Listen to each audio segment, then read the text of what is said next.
Hey everyone, this is TJ Askew and welcome back to my channel where I teach millennials about money. And in today's video, I've got something a little special for you. It's a quiz that is all about finance and money. It's only 6 questions, but less than 3% of Americans get all the questions correct. So how do you think you'll do?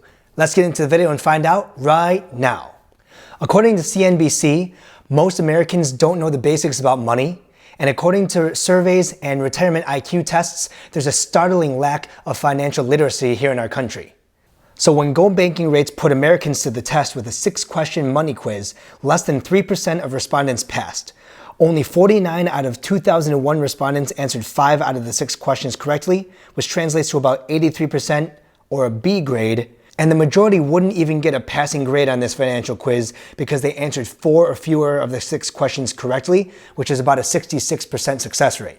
And in the spirit of today's trivia game, let's just observe a brief moment of silence for the late, great Alex Trebek.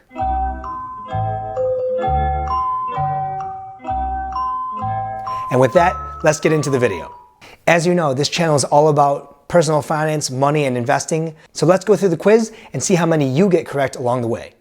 I'll be reading the questions here on my phone just so I make sure I get all the wording correctly, but I'll also put the questions and answers up on the screen so you can see them more clearly. Question number 1. What are the 3 major credit bureaus? A. Capital One, Bank of America, and JP Morgan. B. Deloitte, KPMG, and Ernst & Young. C. Fannie Mae, Freddie Mac, and Sallie Mae. D. FICO, Moody's, and Fitch. E. TransUnion, Equifax, and Experian. Or F. Visa, MasterCard, and American Express. This is definitely not an easy one, but I have a feeling that you might know where this one's going. The correct answer is E. TransUnion, Equifax, and Experian. About 60% of the respondents answered this one correctly. These are the 3 major credit bureaus that collect all the information. The bureaus then sell these reports to lenders, insurers, landlords, or anyone else who needs to review your credit. Okay, first one down, not too bad. Let's go to the next one. Question number 2, true or false? A 401k refers to a tax credit for retirement. I'll give you a moment to think about this one. I'm sure you've heard of a 401k. You might even know what it is. But think, is this true or false? Okay, well the answer is false, which about 51.8% of Americans responded correctly to. As you might know, a 401k plan is not a tax credit. Rather, it's a retirement savings account offered by many employers that allow you to contribute pre-tax dollars. So money's taken out of your paycheck and invested within the 401k, and when you retire later, ideally in a lower tax bracket, that's when you'd be taxed on those funds. All right, let's keep going here. Question number 3. Of the following, what best describes what APY is? A. Adjusted prices for inflation. B. Annual rate charged for borrowing or earned by an investment. C. Annual rate of return accounting for compounding interest. D. Annualized principal payment amounts. E. Annuity payout per year. Or F. Automated payment. You've probably heard of APY before too, but a lot of people are not quite sure what it is. So let's see. The correct answer is C. Annual rates of return accounting for compounding interest. If you didn't get this one correct, don't worry, because only about 12.6% of respondents got it correct as well.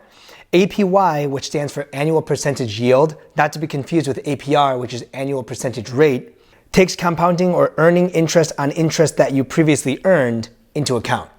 Say that 10 times fast. All right, so we're halfway there. How are you doing so far? I hope you're keeping score, and let's get to the second half of the quiz. Question number 4, true or false? Income does not impact your credit score. I think this one could go either way. What do you think? The answer is true, which about 40.5% of respondents correctly answered. Income itself, or the amount of money you make, does not directly impact your credit score. If you are interested in learning more about what impacts your score and what goes into the calculations, I'll link to a video I did right up here about how to get an 800 plus credit score. But make sure you watch that video after this one. All right, next up, question number 5. What does a CD offered by a bank stand for? CD. Is it something like this? No, that can't be right. Let's see what the answers have to say. A. Capital deferment. B. Certificate of deposit. C. Collateral default. D, collateralized discount, E, commodity dividend, or F, credit dividend?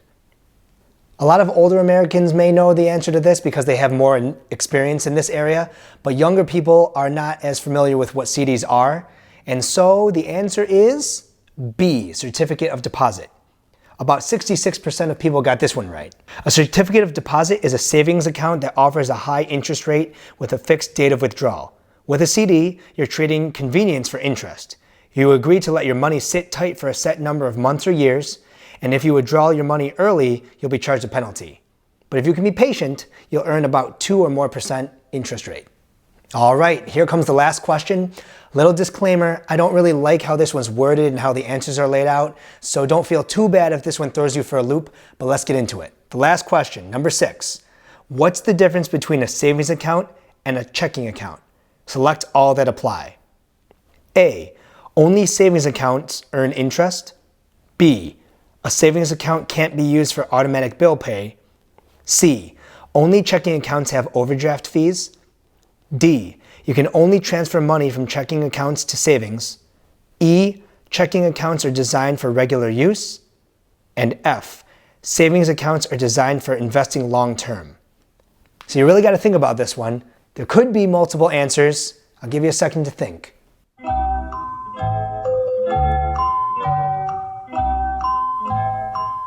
And the correct answer is E and F. Checking accounts are designed for regular use, and savings accounts are designed for investing long term. Don't worry, because only about 50% of Americans got this question right. And so, as I mentioned, it's a little bit of a tough question, so don't feel too bad if it didn't go your way. So how many did you get correct? Make sure to comment below the number of questions you got right out of 6. And if there are any topics or concepts that you'd like me to do a video on in the future, make sure you leave that down below as well. Overall, if any of these questions tripped you up, don't worry, because you're not alone. Remember, only 3% of respondents got all 6 questions correct, and that means 97% of people wouldn't have gotten all these questions right, so don't feel too bad. Now, if you are trying to learn about financial literacy, money and investing, personal finance, make sure to subscribe to this channel. If you enjoyed today's video, please hit the like button. It definitely helps out me and the channel. And if you haven't done so already, please consider subscribing so you don't miss out on any other videos here on the channel. And you can even press the little notification bell so you're alerted anytime I post. So once again, thank you for watching, and until next time, this is TJ Askew, signing off.